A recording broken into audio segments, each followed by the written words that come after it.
नमस्कार, सिविंग to all चॅनलमध्ये तुम्हा सगळ्यांचं स्वागत आहे. चला आज करूया कुर्तीची ड्राफ्टिंग. त्यासाठी आपल्याला मेजरमेंट लागणार आहे full length, waist, chest, bottom, hip length, neck length आणि बॅक नेक लेंथ. चला ड्राफ्टिंग सुरू करूया.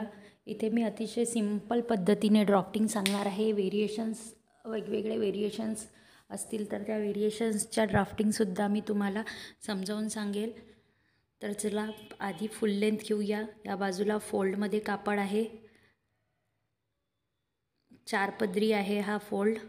एकाच वेळीच आपण फ्रंट आणि बॅकची कटिंग करणार आहे. एक्स्ट्रा मार्जिन घेऊया 1.5 इंचेस. इथे लागत आहे full length plus 1.5 inch margin. त्यानंतर शोल्डर घेऊया. मोठ्यांसाठी ही कुर्ती शिवत आहोत आपण, त्यामुळे आपण इथे 5.5 इंच ते 6 इंच शोल्डर घेत असतो. खाली आर्महोल डाऊन घेणार आहोत 6 इंच. त्यानंतर 1/4 ऑफ चेस्ट. 1/4 ऑफ चेस्ट कसा काढायचा? जर छाती असेल 34 इंच भागीला 4, म्हणजे जो येईल मेजरमेंट तो आहे 1/4 ऑफ चेस्ट. इथे लागेल 1/4 ऑफ चेस्ट.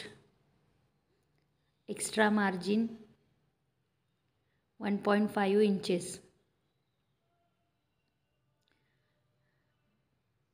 त्यानंतर प्रत्येक 6 इंचावर आपल्याला एक पॉईंट टाकून द्यायची आहे. ही सुद्धा 6 इंचावर मी एक पॉईंट टाकलेला आहे, तो आहे वेस्ट लेवल.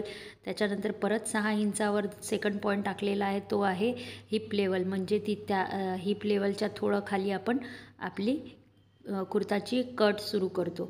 हा आहे वेस्ट लेवल 6 इंचावर. 1/4 ऑफ वेस्ट घ्यायचा इथे प्लस मार्जिन घ्यायची आहे 1.5 इंचेस.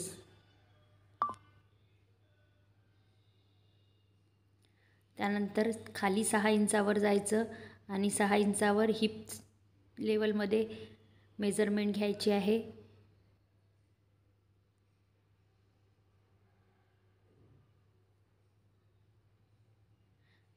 इथे सुद्धा 1/4 ऑफ हिपचे मेजरमेंट कसे घ्यायचे हे सुद्धा मी तुम्हाला व्हिडिओमध्ये सांगेल. आणि शरीरावरनं मेजरमेंट कसे घ्यायचे आणि आपल्या शिवलेल्या कपड्यावरनं कसे मेजरमेंट घ्यायचे ते सुद्धा व्हिडिओ तुम्हाला मी सांगेल. इथे आपल्याला हिपनंतर मार्जिन घ्यायची आहे 1 इंच, कारण आपण यानंतर कट घेतो.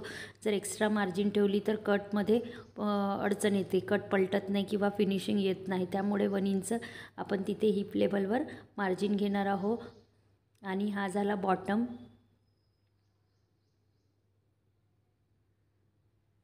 अशा प्रकारे आता सर्व पॉईंट्स आपण जोडून घेऊ. स्टिचिंग करताना या हिपपासनं खाली आपल्याला कट घ्यायची आहे. स्टिचिंग कशा प्रकारे करायची हे सुद्धा जाणून घ्यायसाठी माझ्या चॅनलला सबस्क्राईब करा.